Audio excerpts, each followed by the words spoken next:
Thanks for joining us today on Market Call. I'm Morella Fernandez. Jamie Murray with us on the show. He's portfolio manager and head of research at Murray Wealth Group. He'll take your questions on global equities. Here's how to reach us. 1-855-326-6266 if you'd like to call in. You can email questions as well. Market Call at bnnbloomberg.ca. Jamie, good to see you.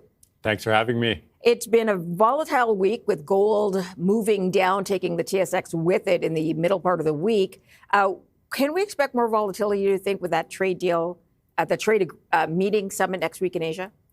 Yeah, certainly. I mean, the markets are looking forward to this and the outcome, and we're certainly seeing China and U.S. now Russia tensions elevating, and that's going to increase the volatility. I mean, historically, these are when you talk about gold, this is what the gold bugs like to see is a little bit of chaos, a little bit of global instability.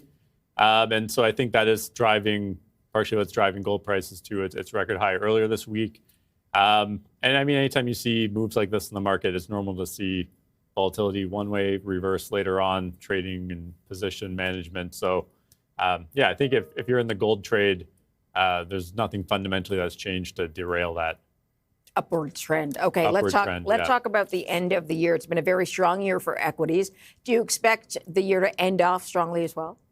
Yeah, we do. So, I mean, I think we're seeing a lot of positives, global political instability aside. We're seeing, a very strong monetary backdrop with interest rates coming down, inflation seemingly moderating.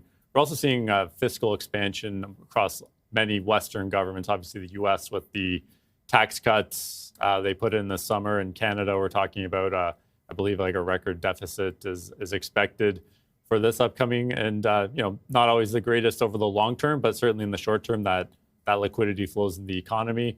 And historically, when we see a strong 9-month first 3 quarters of the year, it portends well for the fourth quarter, which is seasonally the strongest in any average year. Okay, so let's talk about tech and whether you think we will continue to see strength there year end and start of year. Yeah, I mean, I think those are the companies that are leading this market higher, and we still see this moving up. We're hearing from a data center side, leasing activities accelerating. Some of these new models that are coming out just continue to use more and more compute, and that requires more and more chips and more data centers. And so we don't really see anything that's going to derail that again in the next 3 to 6 months. There's new models coming out from Google, OpenAI that we think is going to, again, unlock a new level of productivity. And it's really just all about seeing the AI benefits eventually flow through into the corporate sector. And we're hearing more and more positive data points on that every day. And once that adoption becomes a little more widespread, I think that's a whole new leg up for this trade. Do you worry about overspend? A lot of people are saying, what if we see this kind of spending and we don't see the returns on that? Do you worry about it? So certainly it's always a concern. And I mean, if there was going to be like a repeat of the 2000 bubble, I mean, I think the data center part is where you would see that, and that would flow into semiconductors and right through the economy. But what we're most focused on is sort of the use case return on investment. So we're hearing, right across the spectrum from, like BP is a great example. An oil company, how's an oil company going to use AI? BP just had one of the world's largest oil discoveries off the coast of Brazil. And they attributed that to AI in terms of just helping them target their exploration program better and better. And so, I mean, it's a small program that's not going to drive, AI demand gangbusters or anything like that, but just shows how the benefits of AI can have huge positive consequences for these companies, and we're going to see adoption continue to increase over the next few years. Yeah, it's just so interesting how every company is using it in its own way to better its bottom line. Okay, we'll talk a little bit more about that coming up. Here's how to reach us if you have a question today for Jamie Murray of Murray Wealth Group. Again, he's taking your question on global equities. We're back in a moment.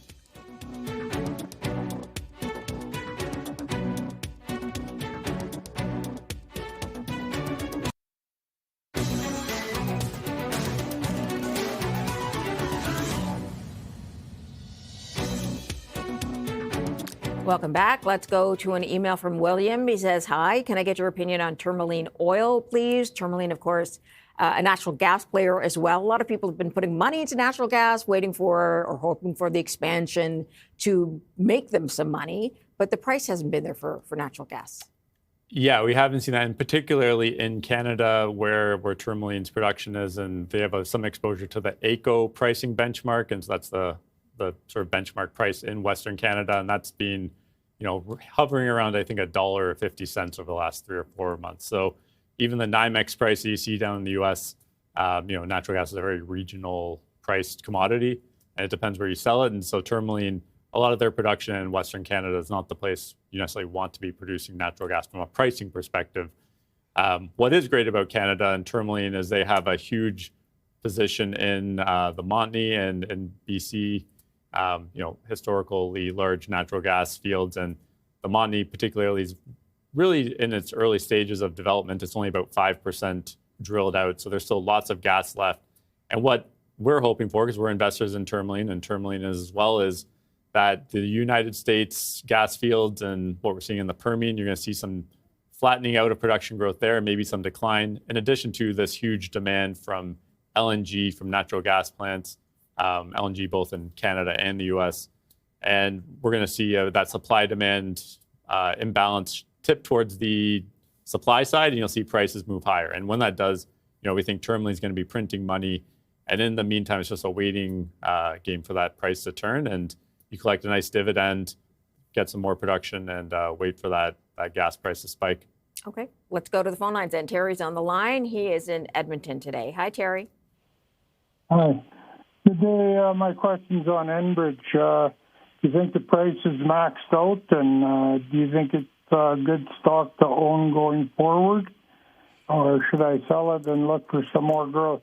Thank you very much. Thank you for the question. Enbridge, of course, a pipeline operator, so they're always going to be making money one way or another, unless, I guess, deliveries drop. But it also has a dividend, right? You can hold it for the dividend, would you? Yeah, so we own dividend in our dividend growth fund. I think I know where Terry's coming from, in that we've also been selling down our Enbridge stake from a larger weighting. We had about a 6% weighting a year ago, and now we're, I think, around 3.5%. We have seen the price move up, the dividend yield has come down. We are looking at some better opportunities. So really, it's a question of time frame and what you're looking for. If you're looking for that dividend growth, you're right. Enbridge is going to pay that dividend. They're going to increase it 3 to 4% a year. They have some good exposure to also not just pipelines, but also the power sector as well, and utility sector down in the United States. And so it is just a very diversified, well-run company, and you get that dividend and probably 3 to 4% upside on the price. But I certainly think if you're looking for more than, say, a 8 to 10% return, there are other opportunities out there for sure in the dividend field. Okay, let's move on then to Taraver, who's calling today. What's your question? Thank you. My question is on Uber, the ride-sharing platform. Here's the thing. A lot of people are very positive on this stock. What I don't understand is, as the self-driving cars come online, Uber would have to either buy or lease those cars, right? So that would increase their cost, lower their free cash flow. How is that a big positive for them? Thank you. Okay, so it's a fair question, because Uber has cars with drivers, but I think they've already started working on partnerships, haven't they? Yeah, and so I think this is really the core debate of Uber, is how does the autonomous vehicle revolution sort of play out between Waymo, which is owned by Google, Tesla, which is saying they're going to have robo-taxis and has started to test that, and then all these other players, and then Uber sort of sitting there as the actual company that has the ride-sharing operations. And so we own Uber. We like it. We would somewhat disagree that Uber is not necessarily going to need to own the cars. I think a lot of these companies will license the technology to fleet management groups. And so you'll have almost like a financial player that owns the car. They can use the Uber network to generate that revenue and that return. And for us, it really just comes down to how's the economics going to break out between in that partnership. Yes. Exactly. And so, Uber is really going to be the one who has the demand. And that's really what Uber's always been. It's matching supply with demand. We have restaurants that want to deliver food to customers who are on our platform looking for food. We have drivers looking for riders, vice versa. And so it is going to be a transitional period.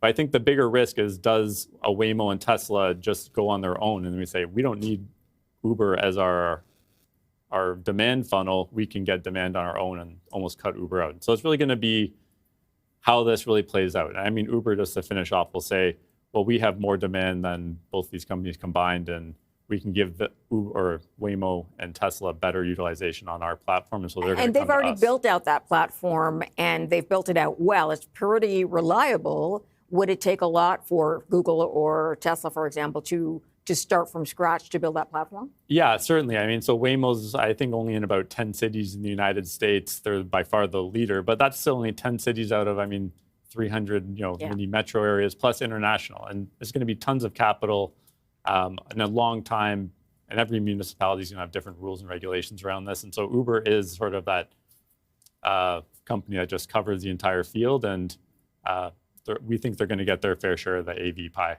Okay, let's move on to Elliot then, who's calling from Hamilton, Ontario. Hi, Elliot.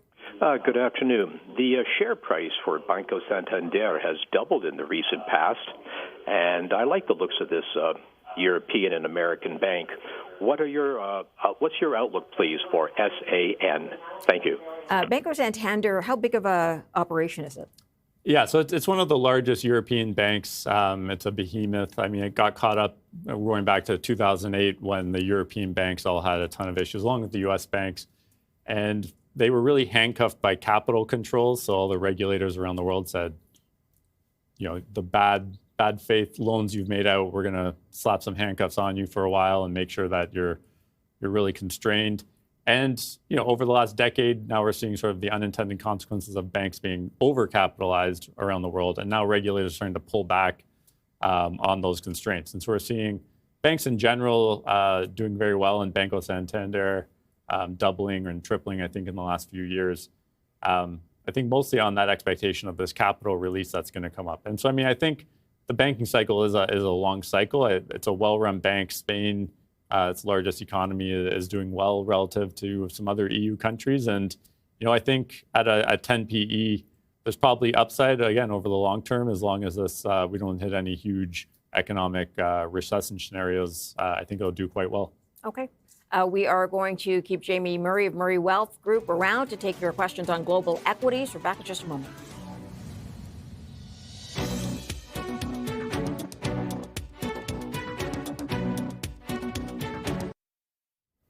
Welcome back. Thanks for joining us on Market Call. Let's go right to the phone lines. Tony is on the line from Ottawa. Hi, Tony.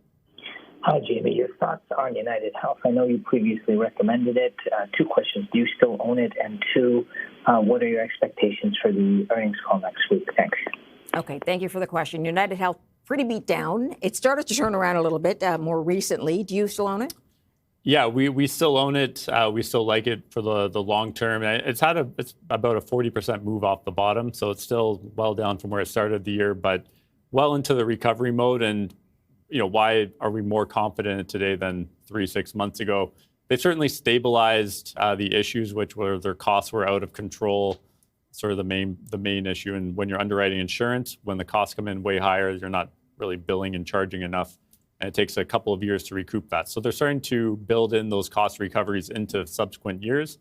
They brought in the old CEO from a decade ago, who was back at the helm and seems to be fixing some of the problems that the company had internally from a culture perspective. And the third thing is they've really set the bar very low in terms of the future outlook. And that just gives them room for upside and for earnings revisions higher. And I think we're going to start to see that in 2026 and 2027. We actually think in our internal analysis that their 2027 profit could be 20 to 25% higher than what the street is currently at. It's going to take some good news on that front. But if that comes through, then I think this could be a $450 stock in a year. So back in recovery mode, and as the leader in this sector, I think it's one to own. Okay, good to know. Let's move on to an email from Jazz, who says, I'd like to know if your guest thinks ADT is a good buy at the current price. We will pull up ADT, have a look at where it stands today, and make that determination. Is this a stock you know well? Yeah, so Kushard, most Canadian investors, I think, have a pretty good idea about the company and the legendary story about how they started with one convenience store location, now the largest operator in the world. And so it's not a management team that you want to bet against. It's not a stock that we currently own today. certainly one that we would look at. And the multiple right now, I think it's trading around 17 times PE. That's right in the middle of its sort of 5-year historical average. So it's not super cheap.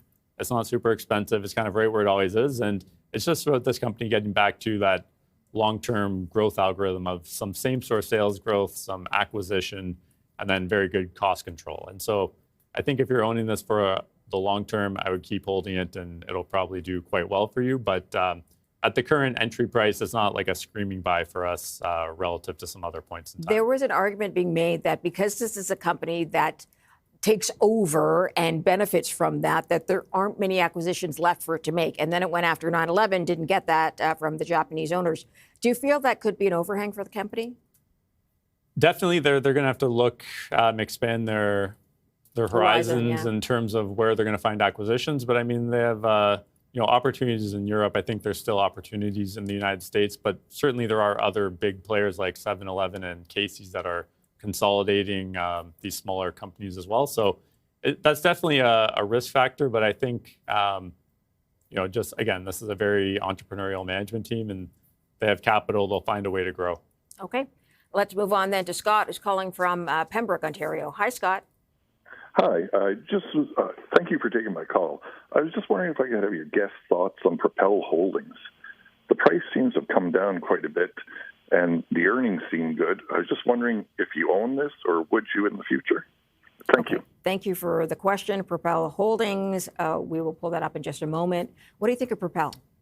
Yeah, so we like Propel. We don't own it in either of our funds, but we own in some client accounts at Murray Wealth Group, and we've met the CEO, Clive, several times.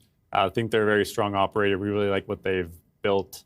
And I mean, the stock has come off a lot in the last 6 weeks. We've really seen right across the board in Canada and the U.S. Propel is actually a bigger player in the U.S. market than in Canada.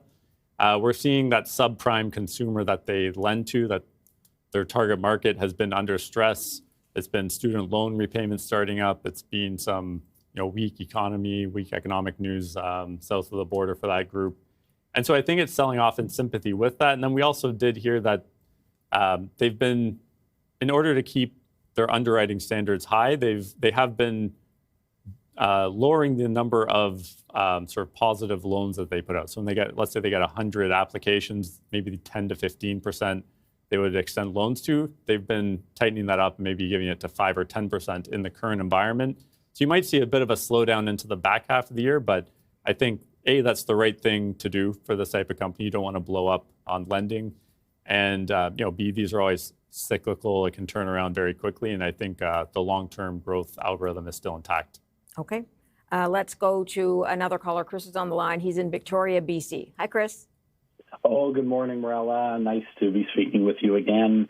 Jamie, if I could please have your opinion on Canadian Natural Resources.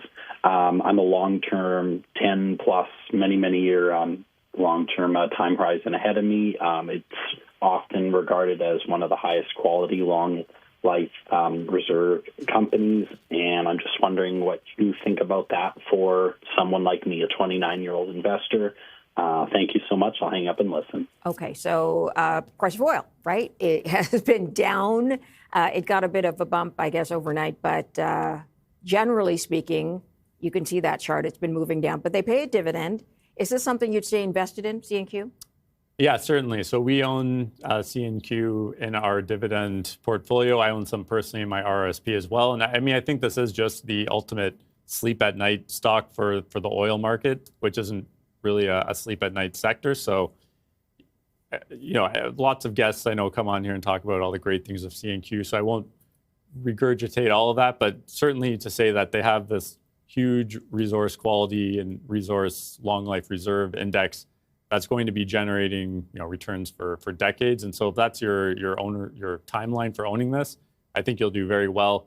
Similar to Tourmaline, it got a little bit expensive in 2022 when the oil price market was doing well. These two stocks were the ones that were flooded with every institutional investor. And it really becomes a case where there's no marginal buyer who's going to be the next person to put money into these companies. But we've certainly seen that unwind over the last 2 or 3 years. And again, similar to Tourmaline, I think you can park money in here, collect a nice dividend, and then wait for that day where oil is back at $70, $80, $90, and it's just printing money. Okay. We are going to take a quick break. We'll have a look at Jamie's past picks when we come back. Stay tuned.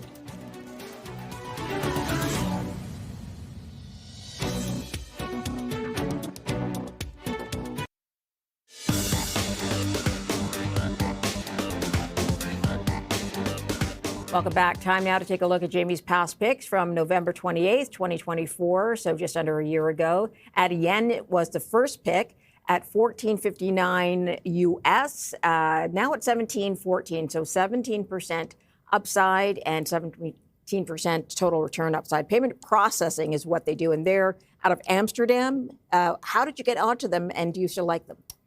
Yeah, so I think now it might be, it's one of the largest payment processors in the world, and certainly the fastest growing over the last decade. And as we were talking, the name comes from an African language. It means to start again. So it's this management team's second go round at building a payments company. And they built this great platform, one single layer of code on the software. And they just was the low cost, best product out there. So we have sold Adyen in the last year. We'd owned it for about 3 or 4 years prior to selling it. And the reason why we sold is we've actually seen some encroachment from some other players into its core European payments business, namely Shopify. In Q2, Shopify grew very, very quickly in Europe, and certainly on the payment side, Adyen didn't grow as quickly. And it just gave us a bit of pause. It is an expensive stock, and maybe the payments business is becoming more and more commoditized. And other players might be moving in okay, and taking market share. So even though it might be the best of breed, it might not be enough to just fend off some competitors who maybe have other services to bolt on in addition to payments. And it wouldn't be something one of the bigger ones could take over. You mentioned it's quite large on its own, so it could actually just lose business. It could, and certainly that's a risk. It's growing its business in the U.S. and globally, and it really always had its bread and butter was always the e-commerce and digital commerce business, and so that's just a high growth market in general. So it's not even so much losing business or winning business, but just their customers growing 10, 20%, like Netflix and Uber. So you had good growth rates at the customers that they serve, but yeah, certainly. Are they losing customers, or is volumes moving to other processors? That's a question. Okay, let's get to your next past pick, Thermo Fisher Scientific. At the time, it was $521.66 last year, November. Now up to $574.69, so 11% upside, 11% total return. They just reported and did well in sort of their life sciences umbrella, and they've had a bounce back from what has been not a great year for a lot of the companies in the space. Did you sell at all when it dropped down, or have you held on to it? No, so we continue to hold this, and typically when companies go through these tough periods, we'll look to add at lower prices, and I think we're definitely buying, sub the $500 level over the last year.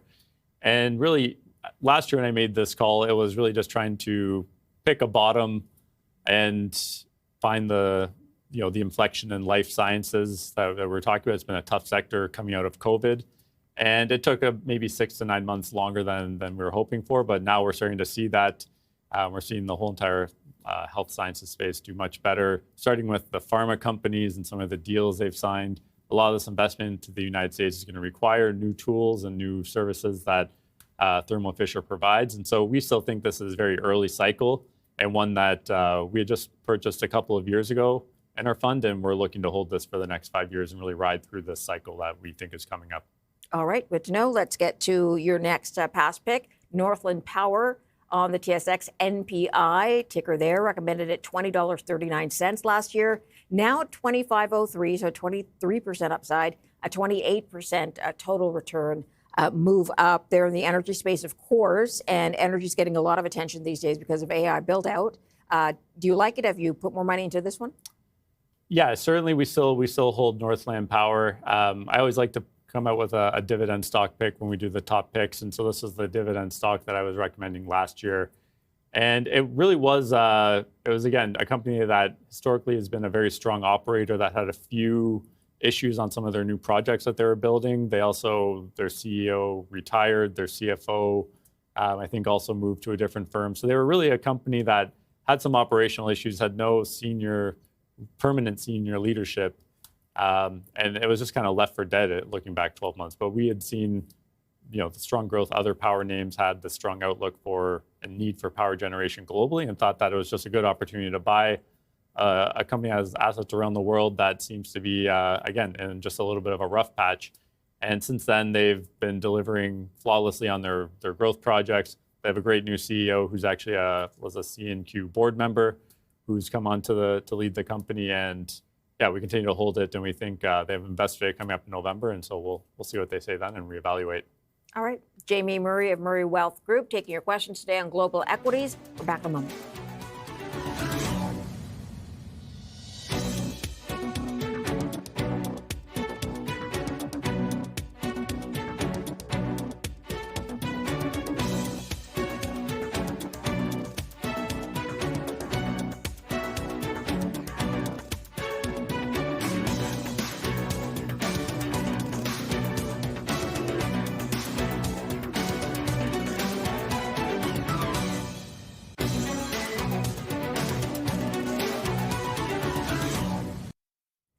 Welcome back. Let's go straight to the phone lines. Ghulam is on the line in Toronto with a question. Hi, Ghulam.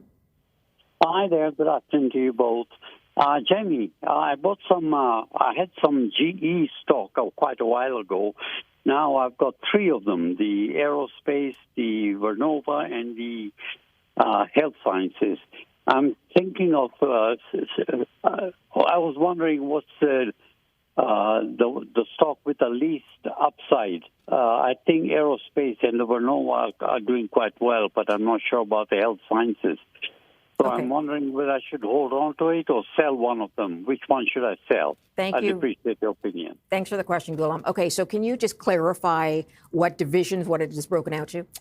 Yeah, so GE, as you said, it's broken off into, there's now a wind power business that makes the turbines called GE Vernova. Okay. And then there's a health business that he was referring to. And then GE, the current GE Corp is the airline engine company. And so just to level set, I mean, the aerospace engine business is one of the best businesses in the world.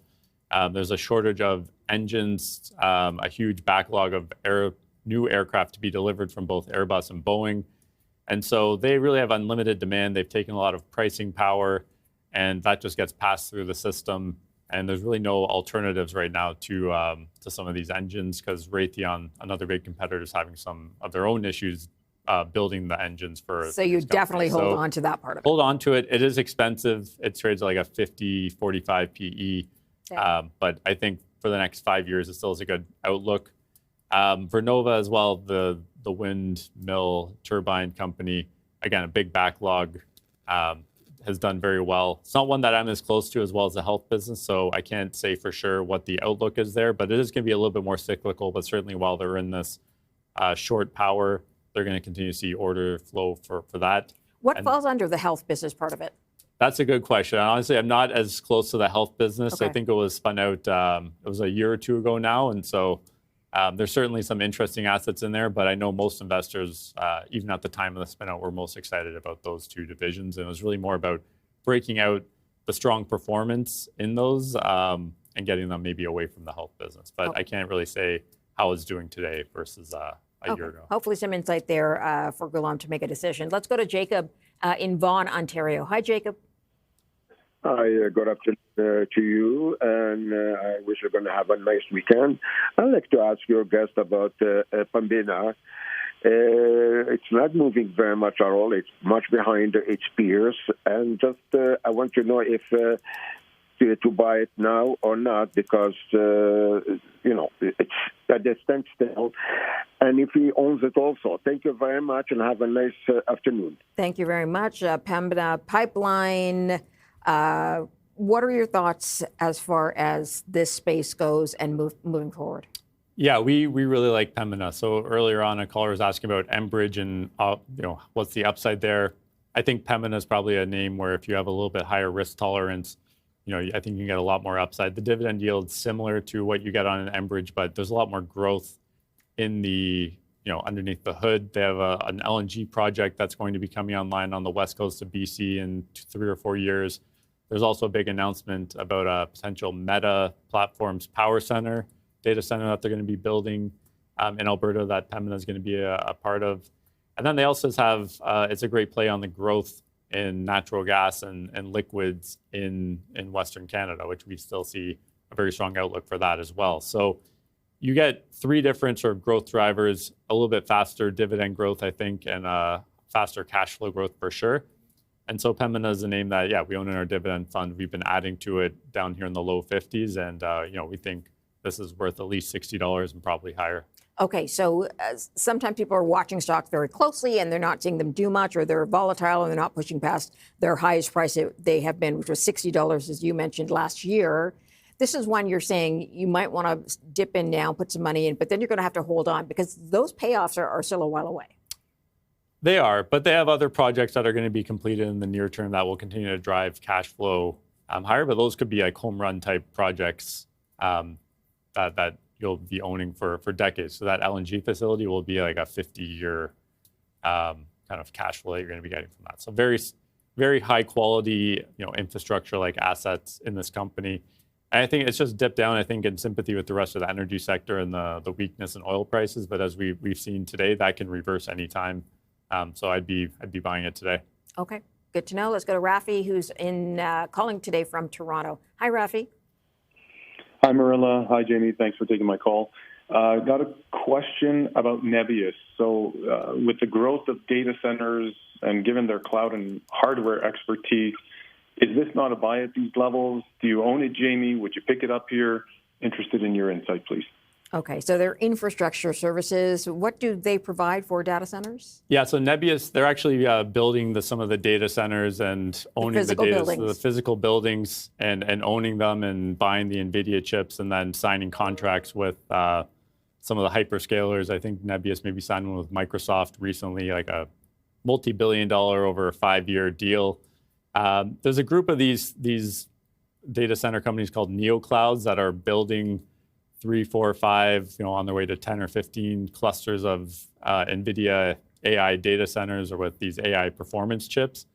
And they're really competing against the Googles and the Amazons and Microsofts and winning that business. And right now we're in this market dynamic where there's just so much demand for AI that if you have capacity like Nebius does, the world's your oyster. You can sell your capacity for almost whatever price you want, and there's more buyers and sellers. And so we're not in Nebius. We own some of the higher up on the totem pole, so the Googles, the Amazons. It's a little bit on it's not a small company by any means, but it's definitely more lower down, higher up the risk curve than we would typically play. We have a lot of exposure to AI through some of these large caps, and that's how we're just preferring to play this. But really, it's going to be just how long is this AI runway? Are we going to be short AI compute for 5 or 10 years, like Jensen, the NVIDIA CEO, says, or are we going to be cresting and seeing supply match demand in 3 or 4 years?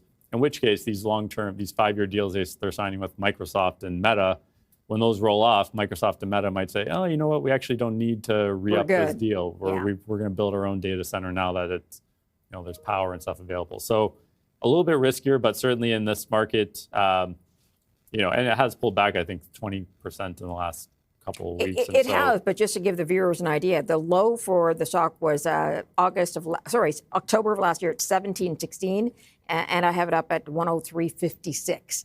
So quite the run up it's had. For sure, it's had a huge run, but this is also coming like a year ago. Nobody had heard of this company. It was spun out of a Russian company, and it wasn't on the radar until I think really this August. They put out some big numbers, and that's when some more eyes were drawn to it. Got it. Sure. All right.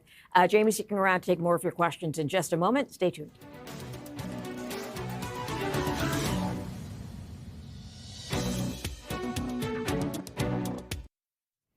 Welcome back to Market Call. Let's go to Mo on the line in Toronto with a question. Hi, Mo. Hi. Thanks again, Marilla. Great additions, and as usual, your questions were spot on. Thank you. Mr. Murray, thanks for your valuable recommendations. Today, I would like to know, have your outlook on ARC Resources, ticker symbol ARX. Thank you, and I'll listen to you. I'll hang up. Okay, thank you for the question. ARC Resources, of course, expected again to get a boost from natural gas when it starts exporting to other markets in the world. Is it one you like? So, I mean, ARC Resources is a fantastic company. They've brought on a big project, but it's not one that we own in the oil and gas complex. So we actually prefer Whitecap, which is kind of, if you put them up side by side, they look a lot alike, but we just have an affinity towards Whitecap and their management team. But, you know, that's not to say anything about ARC from a negative light. But we have heard, I mean, if you're wondering why the stock's been weak, obviously oil and gas prices have pulled back. We've also heard rumors that maybe their well performance at this big project called Hitachi that they brought on in the last year has not been maybe as strong as the market was looking for, but still at a healthy level. But I think we've seen some of the air get let out and some of the enthusiasm come out of the name. And then, you know, just to converse that with Whitecap, which purchased Baron Energy earlier this year, we're now seeing tons of synergies from that deal. They reported last night, you know, production was higher, cash flow and capital spending came in lower, cash flow was very strong. So that's the name that we're looking at to play these sort of mid to large cap companies in the Montney and in Western Canada. But, you know, I think ARC given the 20% pullback in the price, you'll probably do okay buying that as well. Okay. Let's go to John on the line in Winnipeg today. Hi, John. How are you doing? Thanks for taking my call. I'd like to get your comments on South Bow. I bought this pipeline several years ago. I have about an 8% dividend. I bought it chiefly to put some de-risking in my portfolio. So I'd like you to comment on de-risking and any other idea you would have. And secondly, Carney met with Trump recently, and Keystone came up. And South Bow is a leg of the Keystone. So I was wondering if you've heard anything about that, because this seems to be a quick pipeline for the Premier of Alberta. Like it's low-hanging fruit. It probably could be put in place in a year and a half to 2 years. Anything that you have, any comments on the de-risking and anything about Keystone that you've heard of? Thank you, sir. Okay, thank you for the question, John. Yeah, Keystone came up as could we get it going again? Would it satisfy sort of the American demands for energy instead of building a new pipeline, for example, that went west? Anything on that angle? Yeah, so I mean, on South Bow, it's a very slow-growing, high-dividend-paying company. I think there's a lot of capital projects they can do to sort of debottleneck and unlock a little bit more production, and so you could see that dividend yield continue to creep higher. But I think this is one you're holding for the dividend mostly. And then in terms of the Keystone, I mean, that project, as far as we understand, was dead, and the pipes are sitting there rusted and unusable. And so it would really, I think, be almost a whole new fresh plan. Now, can you take the skeleton of the old plan and build a whole new pipeline and get the whole new approvals, and maybe some of these accelerated approval processes government's talking about putting in place actually work, and we can build this quickly in a couple of years? I mean, that's to be seen. And just because South Bow TC was the company that was doing it last time, I don't know if that necessarily means they'll be the one doing it again this time. It's going to be the same pipeline or just Keystone 3.0. So it's still a lot of questions, basically, about whether it's feasible to do. For sure. And if it has really great economics, lots of companies are going to want to have their hands on it. And if the economics aren't great, like we saw in the Trans Mountain pipeline, companies aren't going to want to necessarily put capital towards it. So lots of questions. Got it. Let's get to Orlando. He's got a question. He's in Ottawa today. Hi, Orlando. Oh, hi. Thanks for taking my call. A few months ago, I bought, mostly for the dividend yield, Freehold Royalties.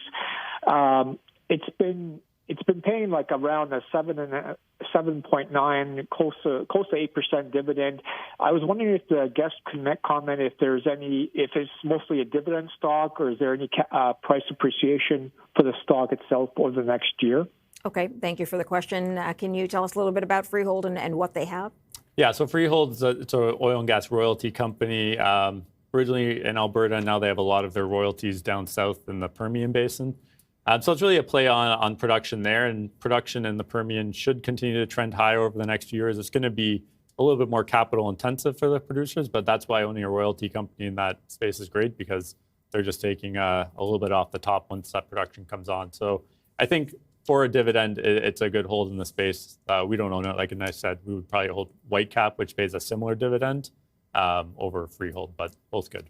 All right. That is all the time we have for phone calls today and for emails, but Jamie will share new top picks when we come back.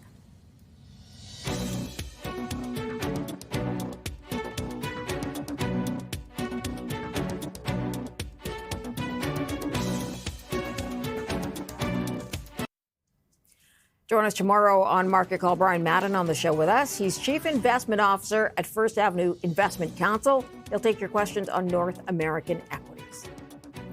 Time now for new top picks from Jamie Murray. We'll start with New Holdings, NU, on the New York Stock Exchange.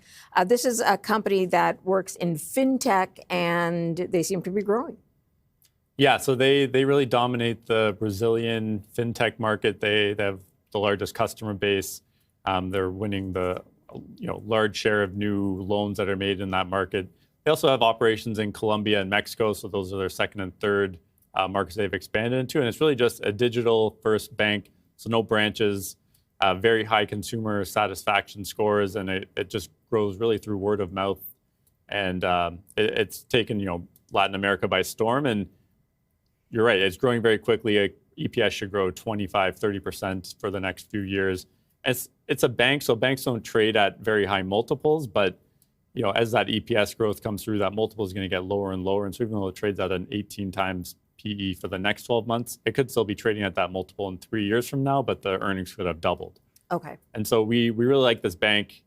They really like their product offering. They're launching new products every week, and they're seeing really strong uptake in that. And really the long-term growth is going to be moving into new markets, new countries, not just in Latin America. They've applied for a U.S. bank license, so probably in the U.S. soon, and eventually overseas. And it's just one of those great growth companies that we like to own in our Global Equity Growth Fund. Do you feel like Latin America is quicker to embrace banking online as opposed to like North America or at least Canada? I think there's partly, I mean, a lot of it is most of their original customers were underbanked. Like they wouldn't be able to get a bank account at a traditional bank in Brazil. They were really locked out.